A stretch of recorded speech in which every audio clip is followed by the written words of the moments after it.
That's one small step for man, one giant leap for mankind. The British Constitution provides that taxation and representation shall go together. Therefore, women taxpayers are entitled to vote. I have a dream today. Let freedom ring, and if America is to be a great nation, this must become true.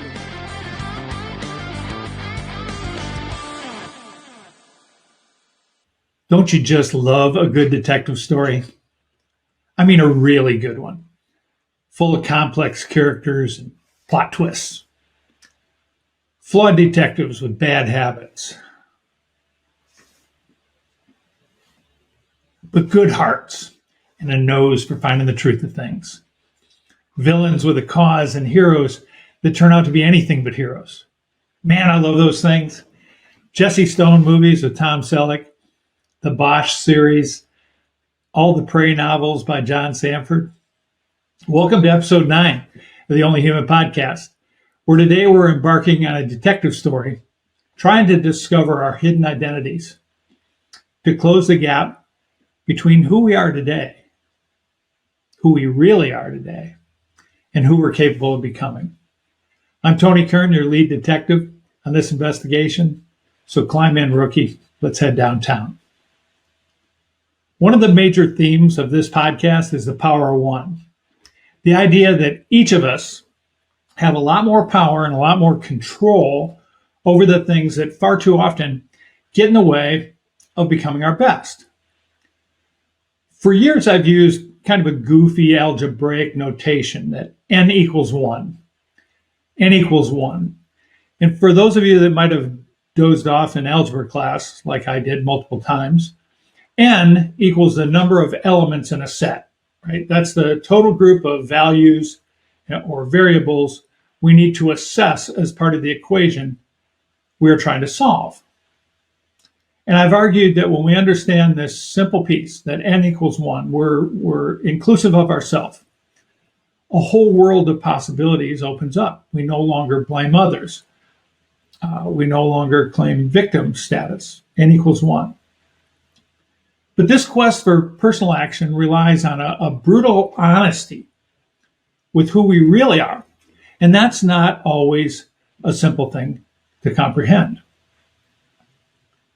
I believe, in fact, I know, at least in my case, that we all have multiple identities.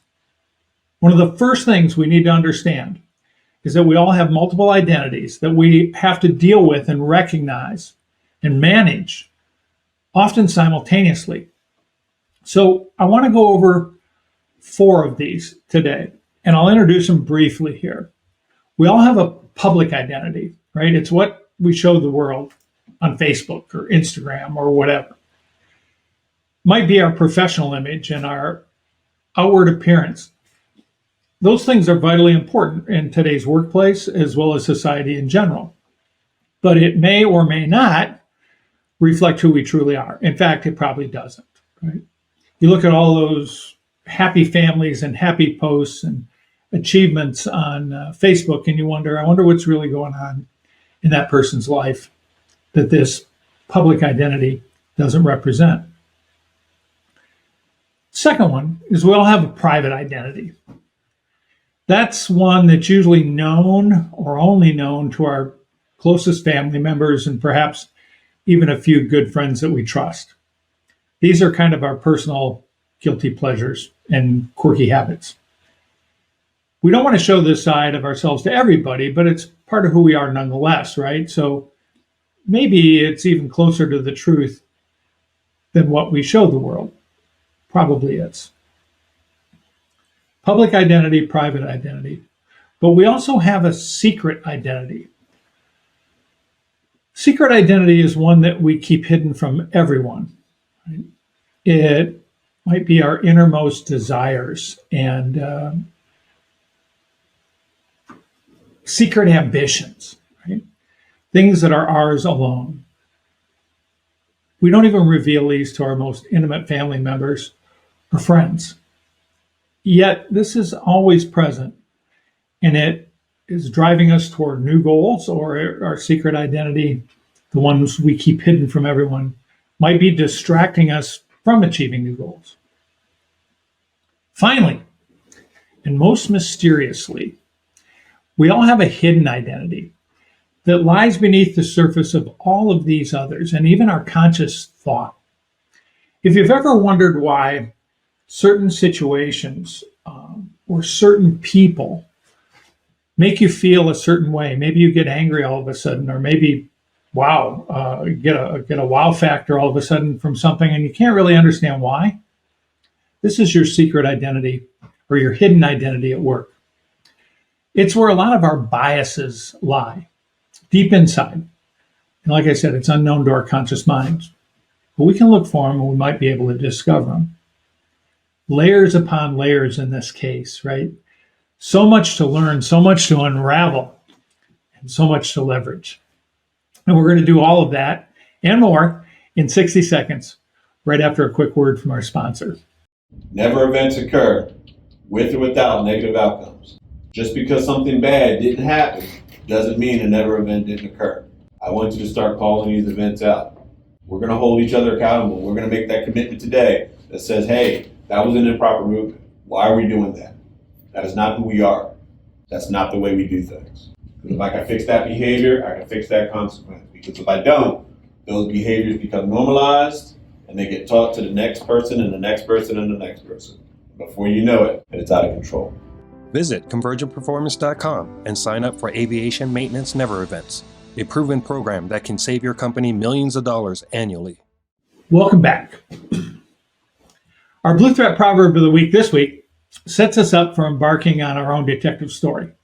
It's Blue Threat Proverb number 2, everybody's weird.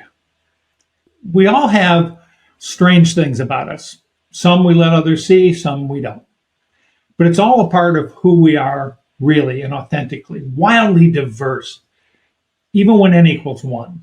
Right? We always talk about diversity as this interaction of different people from different races or ethnic backgrounds or religions or age groups, genders. But we're diverse in and of ourselves. Right? We are truly not a unified being, and we really don't want to be. We want to be able to pull from all of these identities, all of our talents, all of our fears, all of our doubts, all of our hopes, all of our ambitions, right? In order to be able to become what we can become and avoid becoming what we might become. And there's some other things that go along with this. When we get more comfortable, when we learn to embrace our weirdness, not only do we get more comfortable with who we are, but we might become a little bit more tolerant of others, right? If everybody's weird, everybody's got some weird things about them. So today we're going to learn a little bit more on how to discover how weird we really are through an investigative journey into our multiple identities. So I want to do this like a detective story. And the opening scene of this story is our public identity. Call it the cloak of perception, maybe even deception, right? So the scene opens at a dinner party or some fancy event. The protagonist is there and a few main characters. It's one of those things you see people dressed to the nines, right? Tuxedos and service people walking about with fancy hors d'oeuvres and glass of champagne. Right? All the good people are there, right? Power brokers, politicians, bosses, surrounded by yes men and yes women and sycophants that are sucking up to them, trying to be close to the boss. Right? And then there's some other folks, maybe, people that want to be part of the social scene. But always in this opening scene, you get this sense that there's a whole bunch of different people with a secret agenda. And if you watch detective stories and you read detective stories, what you're going to find yourself looking for are that little sideways glance, or somebody who says, excuse me, I need to talk to somebody else, and you're wondering what lies beneath this public identity. So if you think of the public identity as this protagonist in your life story, right? the face that you present to the world, ask yourself, why am I presenting this face? Is it even semi-authentic? Right? It's the detective in our story who walks out of the party into the crowded streets, who's a blend of charm, competence, a little bit of mystery, right? We show the world what we want them to see about us. But is this detective, or for that matter, anyone else in this opening scene at the dinner party, really who they seem to be, or is it just a role played to perfection? So to expand this out a little bit, the public identity is like the city itself, right? It's alive and dynamic on the front streets where the neon lights flash, the police are walking the beat, the streets are clean. That doesn't necessarily represent all of our cities today, but in our detective stories, it does. But take one turn off of this facade, and there's more that meets the eye, right? A confident handshake that masks insecurity, hidden dangers that lurk beyond just the light of what you show the world. The detective will understand, and they'll play their part while concealing their absolute true self. They become a master of disguise in this urban jungle we call society. Your public identity, all of our public identities, is shaped by a lot of things.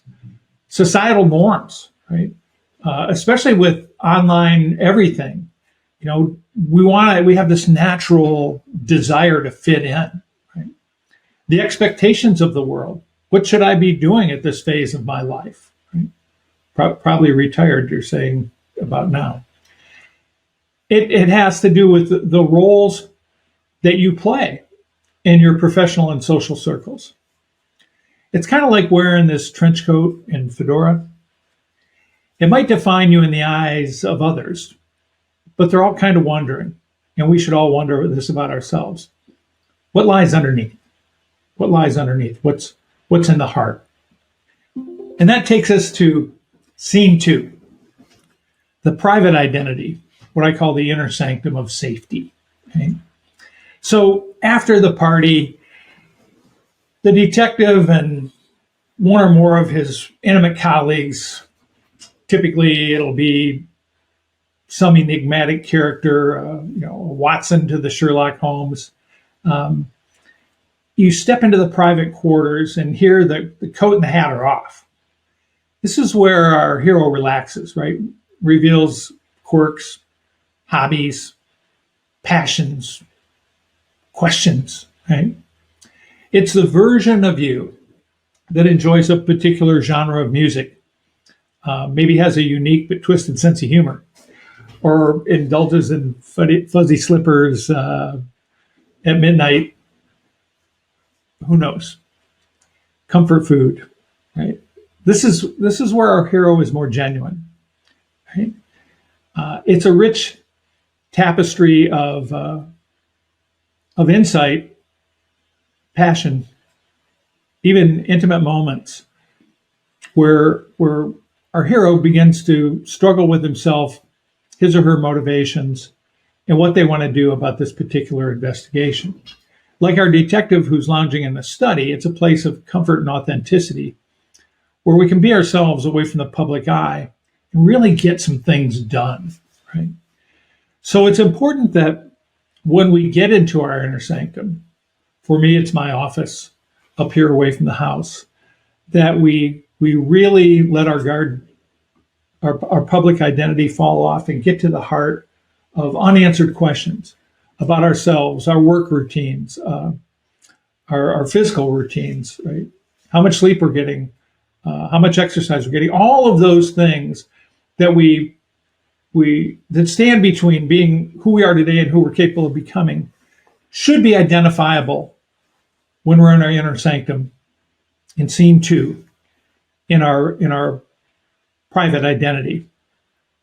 Or inside that inner sanctum, it might be something different, something more sinister. And this is where normal people begin to differ from true sociopaths and even psychopaths, right? There are some people in their inner sanctum that reveal their fangs, right? Private desires of ambition or hostility that care little for what happens to others, so long as they achieve their goals. So this is where in the detective story, in scene 2, in that inner sanctum, we begin to get a look at what really matters to the individual. And here's where in our own lives, we can begin to get a look at what really matters to us.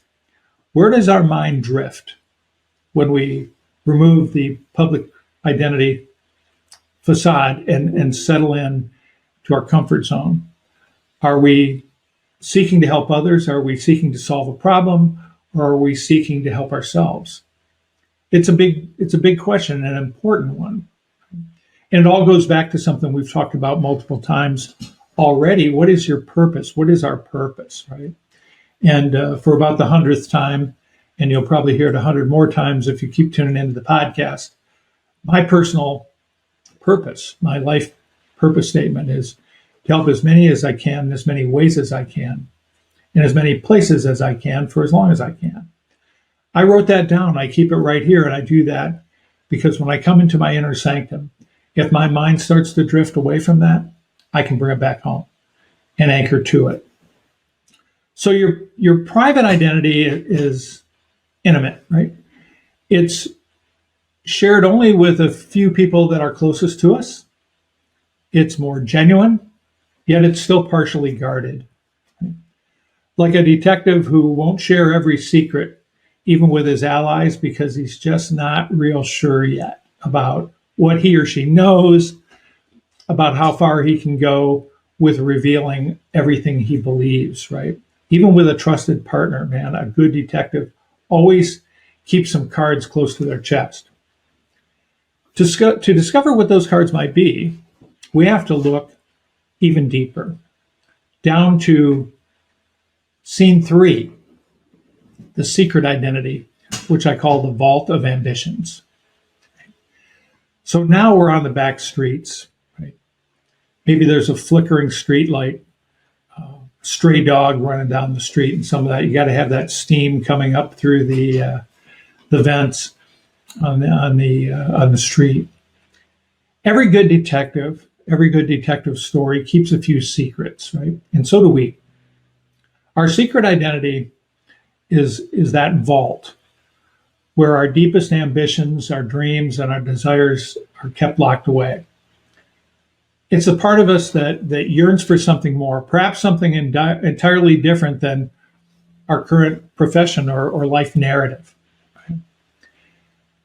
These unspoken dreams, these unspoken desires, probably have been with us for a long time, maybe since we were children and dreamed of what we wanted to be when we grew up. Right? Think of it as a novel half written, right? Or a new invention or idea that we scribbled down in a notebook, or I have dozens of those.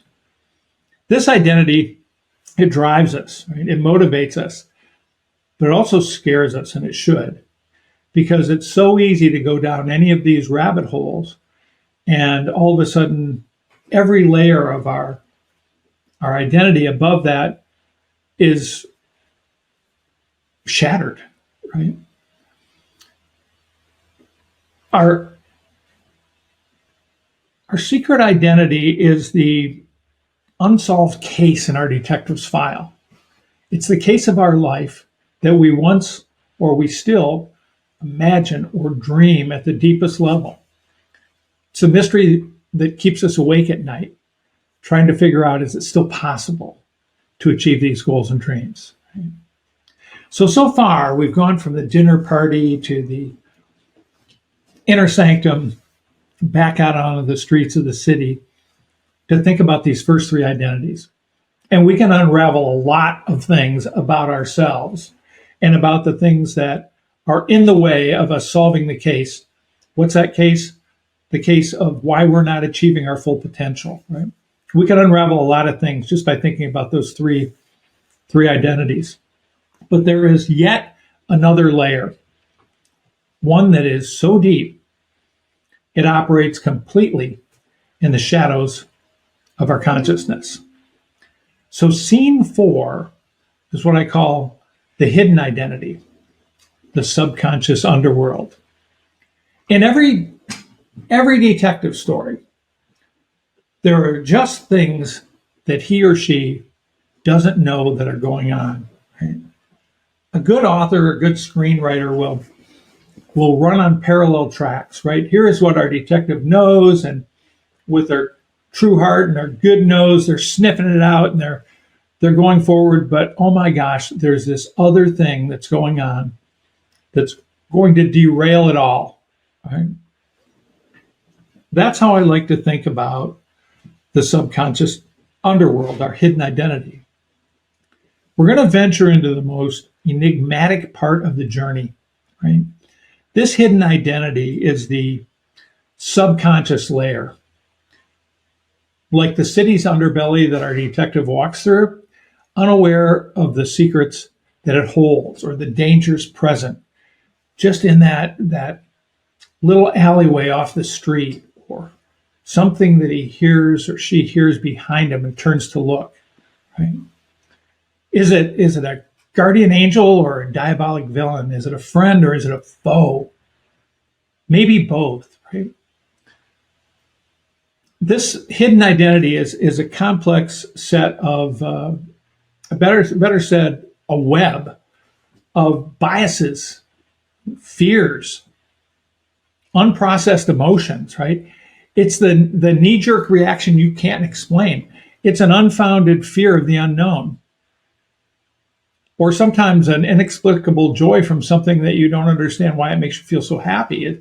It's a part of us that's a mystery, even to ourselves, when we're thinking the deepest we possibly can about what makes us tick, which is what we're doing here today, right? What this whole podcast is about. Just like that shadowy figure lurking in our detective stories, right? What's inside that web of biases, fears, and unprocessed emotions that's inhibiting us from making the next step forward? Is it leading us to procrastinate, or maybe rush headlong into an area without a balanced understanding of why we're doing it? So far we've covered all 4 of these identities, and that's it. We're not going to go any deeper, although I have one more. We may talk about it at some point when I get it fully fleshed out in my head, but not yet. We've talked about our public identity that we let the world see. We've talked about our private identity that only our closest friends and colleagues see. We've talked about our secret identity, which is buried a little further. It's ours alone, right? Our deepest desires and ambitions and joys and fears. And then we've talked about this weird thing called a hidden identity that's below our ability to even recognize unless we really sniff out the trail and look for it, our biases and unprocessed emotions. So scene 5 is the hunt, right? The detective's quest. So understanding our 4 identities is roughly akin to our detective piecing together the clues in the case. It's a complex case. We're complex people. Somewhat convoluted. Sometimes there's going to be evidence that points us in one direction and it's a false trail, right? So we have to be patient. We have to be, this sort of hunt, this sort of detective work requires honest, careful introspection. It requires us to be willing to confront uncomfortable truths about ourselves. It's about looking in the mirror and seeing beyond the public disguise. That's why, a long time ago, when I was doing some good things in the world, there were a lot of nice things written about me, and there still are, and I appreciate everything that's said, but you can't read your own press clippings, just like you can't look in the mirror and say, yeah, that's who you are, because there's a whole bunch of things that are beneath that surface that we need to comprehend if we're going to work moving ourselves forward. If n equals 1, and we're going to use our inner weirdness, if we're going to blend all of these things from our various identities into moving us forward, they cannot fight at counter purposes, right? So this is the piecing together of the case that makes it all make sense, right? How do we discover all of these identities? How do we ensure that they coexist, if not harmoniously, at least not fighting at odds with each other? How do we make them aid our quest for self-discovery and personal growth? That's the case we have to solve, right? So the final scene is sort of solving or closing the case. And let's go back to the original n equals 1. N equals 1, but man, inside that one is composed of a whole bunch of smaller pieces, right? Even though 1 seems like a small number, when it comes to ourselves, it's a huge number of things. There are so many individual elements in our own story, and even each identity is a clue. It's a piece of that puzzle. And by understanding each one, we can start to see the bigger picture of who we are inside, what our desires, some of them that may have been sitting subconsciously in our minds since we were children, about who we wanted to be and what sort of impact we wanted to have on the world. When we can bring those all together, I mean, it fuels so much. It can motivate us. It can redirect us. It can tell us when we're off track, right? It can tell us why we're not achieving the things we are in a teamwork setting or a professional setting or a family setting. All of those things will begin to fall into place when we can harmonize these different identities. When we understand the influence of each identity on our life's narrative in every situation, man, we are truly professional detectives in the truest sense of the word. We're not only the detective, but we're also the mystery, right? We're not only the question, but we're also the answer. All right, this has gotten pretty weird, so let's pull back out and hit takeaways and wrap ups here. So, 4 takeaways. That seems to be the number I've settled on here on the podcast. Takeaway 1: we're more than we show the world. Much, much more than we show the world. We should strive to be as authentic to the world as we possibly can. But there's no need for them to see our guilty pleasures of us eating, cold meatloaf and fuzzy pink slippers at midnight. Who would do that? But we don't want to present a facade to the world that is not who we are, right? So we're much more than we show the world, but we should show the world who we are, what our values are, what we stand for. We should try for that integrity between our public identity and all of the other identities. So that's takeaway number 1. We're much more than we show the world. Takeaway number 2 is probably even more important, and it's something we really haven't touched on at all yet so far. Not only are we more than we show the world, so is everyone else. What we see, what they allow us to see, is not the full story. So we need to practice a little more, maybe a lot more empathy. What we know about a person is that small veneer of public identity. And maybe we can be that kind of trusted friend or trusted colleague where we will see a little bit more, where they will reveal a little bit more. But even if they never let us do that, the most important thing that for us to understand is we know so little about what's going on in anyone's life. Everybody's weird, right? We claim that proudly. We need to let others claim it proudly. And we need to recognize that there's a lot going on. There are layers upon layers in every individual we ever meet. And so we shouldn't assign motives or evil or labels or any of those things to people that we do not understand their full story. And that pretty much is everyone else in the world. So takeaway number 3 flows directly from that. Empathy is critical. And it's way more than saying, I feel your pain. I feel sorry for your loss or something like that. Empathy is a detective's true investigative tool. Right? Just by assuming that there's a lot more going on in someone's life than we know, we tend to give them a little more space, a little less judgment, right, about what they're doing, why they're doing it. Empathy is the ability to recognize that there are inner feelings in other people that we do not understand, and we should allow for those. We should experience joy for those things. We certainly do in ourselves. So empathy for others is critical. And I'll go one step further. Empathy for ourselves is critical.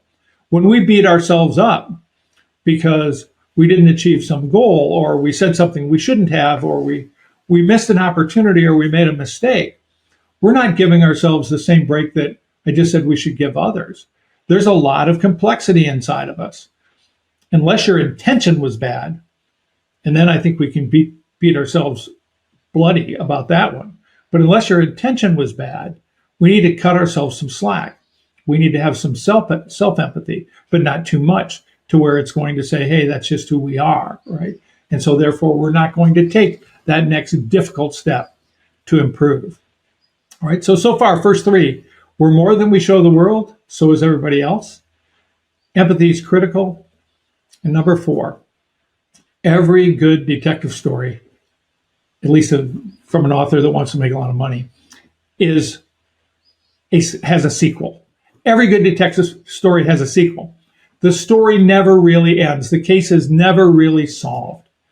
The detective never rests or stops looking for clues. We ask ourselves, what did I miss? Right? What did I miss that was going on around me? Or what did I miss that was going on inside me? What are my true deepest motivations here?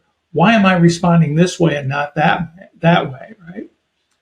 So those are the 4 major takeaways. And that leads us into the final wrap up that says, you know what, the case always continues for a good detective. As we wrap up today's episode, remember the journey, the case of self-discovery is always ongoing. Right? Just like a detective novel, our story is filled with twists and turns and revelations and more mysteries to solve. That will always be the case. That will always be the case. And just like a professional detective that finally buttons something up, the next thing they do is they open up the next file on their desk, and they open up and they say, okay, what's the next case I need to solve? And that's exactly how we should approach our own lives, right? Follow through, button up, solve a case. How can I get better at this one thing? How can I help someone else get better at this one thing? Is this tied to my mission? How can I make it more tied to my life's mission? Or is this something I should set aside because it's a waste of my time and get onto a case that I can solve? And then when we solve it, being happy for a minute, grabbing that next case file, open it up and say, what's next, right? More mysteries to solve, more revelations to have. Better detectives we become each time. So we're all detectives in the story of our lives. And trying to understand the complex characters that we are is a journey of self-discovery. It's a journey of embracing what we call the power of one here on the Only Human podcast, and of closing the gap between who we are and who we're capable of becoming, no matter where we are or what stage of life we are in. So this episode, we've had a fun little journey through the streets and alleyways of our own identities, uncovering the many faces that we wear. But I really want to invite you to continue this exploration. And remember that in the narrative of your life, you are both the detective and the mystery. Okay? So stay curious, look for clues, embrace all of the many selves you have, and keep unraveling that enigmatic case that is you. Right? Well, that's a wrap on episode 9 of Only Human, where we believe in the power of one, where each of us can learn to make the most of the blessings we've been given and every challenge that we face. Thanks for listening. Please share what we're doing together. We're getting out there. We're growing a little slower than I want to. I'd like to get this thing really big. Remember, we're all human, so we have to keep the feedback coming. It's been a pleasure being your lead detective today. I look forward to seeing your feedback on this episode because, after all, I too am only human. See you soon.